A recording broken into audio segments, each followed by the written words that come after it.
निकम्मा बोलो या नाकारा बोलो या भ्रष्टाचारी बोलो प्रशासन, हम लोग वादा करते हैं ऑफिस में आप लोगों को घुसने नहीं दिया जाए। कीड़े मकोड़े के जैसे जिंदगी गुजार रहे हैं। आने वाले 10 साल के बाद भूल जाना कि कभी मालेगांव में कभी कोई 11,000 हाउसिंग कॉलोनी या आवास की कॉलोनी कोई गवर्नमेंट की तरफ से बनी होंगी, ये नहीं दिखेंगी आप। मगर उनको जो है तो उनके कमीशन से मतलब था, क्योंकि कुत्ते जहाँ पे जाके बैठते ना, वहाँ 5 करोड़ का गार्डन बनाया उन्होंने।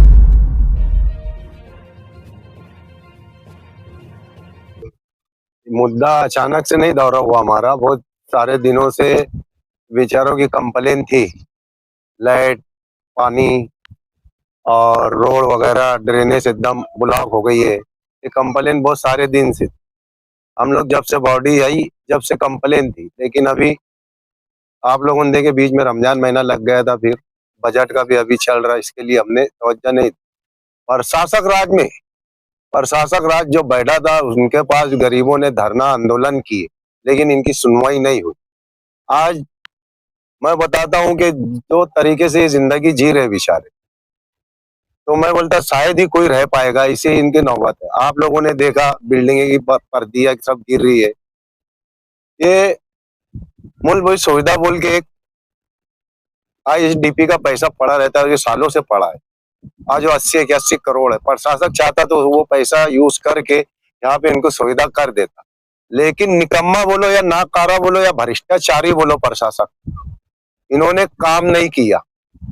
आज हम लोग जब दौरा करे तो हम लोग को ऐसा लगा, सलीम भाई, हम लोगों ने जब दौरा किए तो हम लोगों को ऐसा लगा कि वाकई में यहाँ पर अब काम की जरूरत है।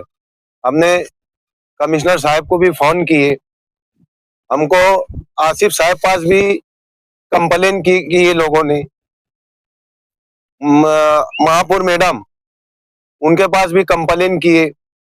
महापुर मैडम ने और आसिफ साहब ने हमको बोले कि अपने वार्ड के भी लोग हैं और वार्ड के भी लोग हैं, जाकर वहां पर तुम लोग देखो। हम लोग यहाँ आए और यहाँ पर सब देखने के बाद हमने प्रशासक को भी कॉल किया और हम लोगों ने इन लोगों को आश्वासन दिया कि काम करा के देने की जिम्मेदारी हमारी, आप लोगों का साथ चाहिए। और इंशाल्लाह हम लोग अब समझ लो कल से काम की शुरुआत यहाँ कर देंगे इंशाल्लाह। अभी हमने मुरुम गिराया वहां पर 5-6 डंपर। लाइट 15 दिन से लाइट नहीं थी, एमपीएसएल को बोल के हमने केबल डलवाए, नवी केबल डलवाए, लाइट वगैरह चालू हो गए। अभी कुछ लाइटें भी दी हमने वहां पर, तो अब लाइट लगना चालू हो जाएंगे कल से। और जो भी इनकी सुविधा का है काम हम लोग करेंगे, चाहे इसके लिए हमको कितनी भी बड़ी लड़ाई लड़ना पड़े। और खास करके मैं स्वच्छता विभाग, बांधकाम विभाग, जितने भी वरिष्ठ अधिकारी है, विद्युत विभाग, जितने भी वरिष्ठ अधिकारी है, आपको अब हमारी सुनवाई लेना पड़ेगी, नहीं तो हम आपको बताएंगे कि बॉडी क्या होती है और प्रशासक क्या होता है। आपने प्रशासक राज में नहीं सुना, लोगों की नहीं सुनी, अब तुमको सुनना पड़ेगा और काम करना पड़ेगा। और अगर आप लोगों ने काम करने नहीं दिया तो हम लोग वादा करते हैं ऑफिस में आप लोगों को घुसने नहीं दिया जाए।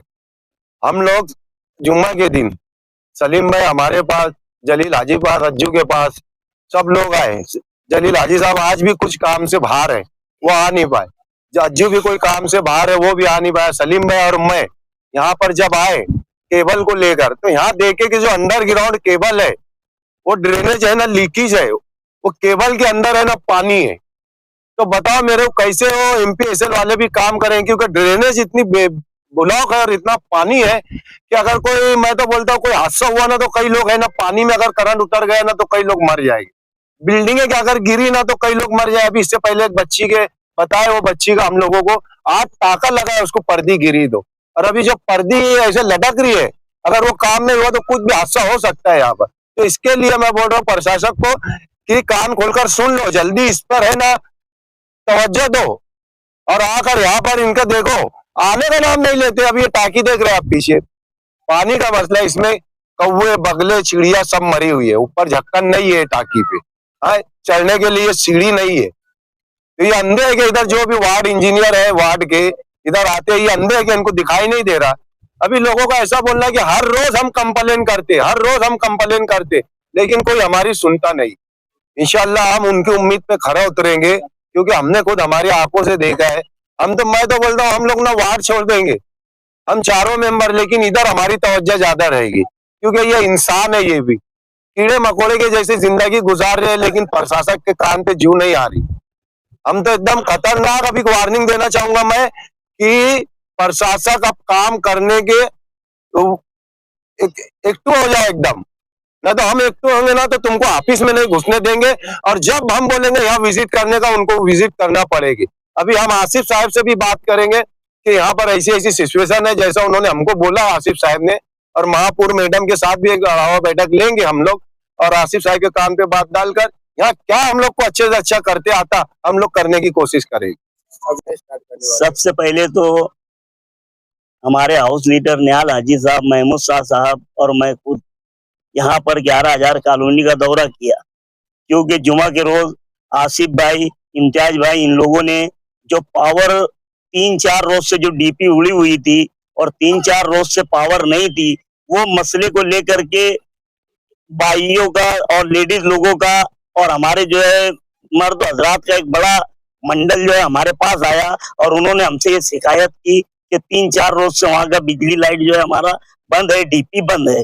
हमने वहां पे बिजली के अधिकारियों से बात किया तो उनका ऐसा कहना था कि यहाँ पे इन पे तकीद ज्यादा है, हम वो चालू नहीं करेंगे।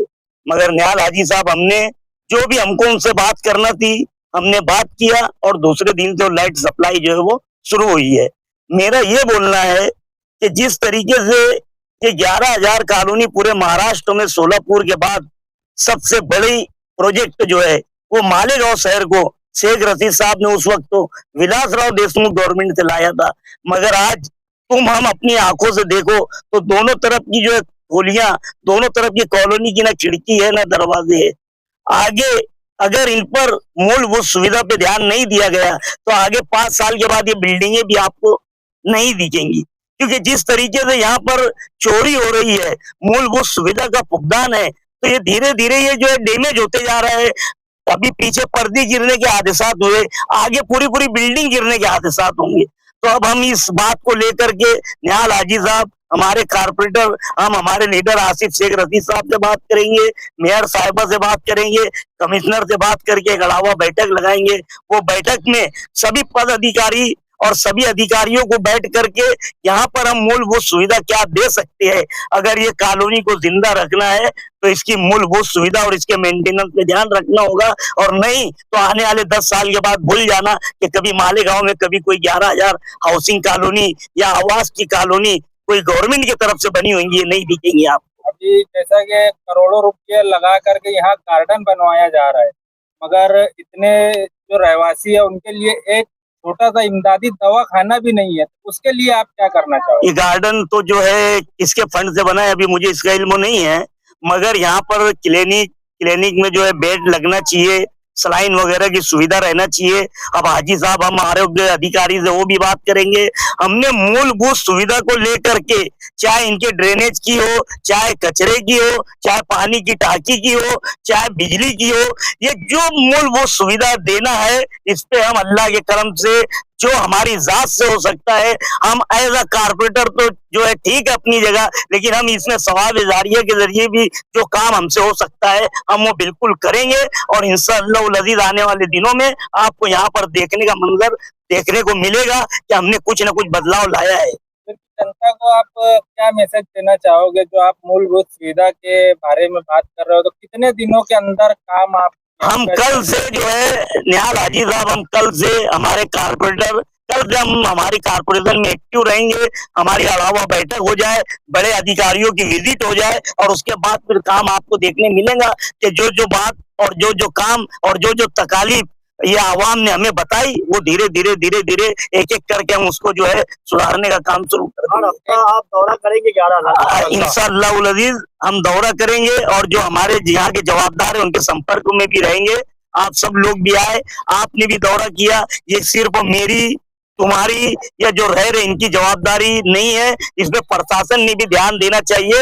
आप दोनों तरफ की कॉलोनी को देखो तो एक खिड़की अगर कोई बता देगा, एक खिड़की नहीं है, एक दरवाजा नहीं है, अगर इसको बचाना होगा तो अभी से सबको कमर बस्ता होना पड़ेगा, चाहे इसमें प्रशासन हो या पद अधिकारी हो या मालेगांव शहर की आवाम हो। नहीं तो कई 10-20 साल के बाद ये बोलना ना पड़े कि कॉलोनी कहाँ बनी थी और किस जगह बनी थी।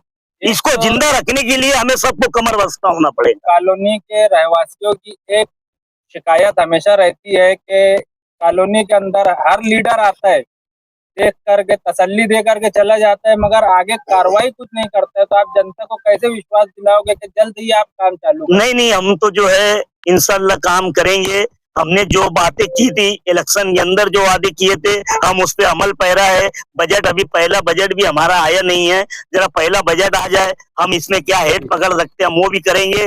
लाइट वगैरह दे दिए गए हैं।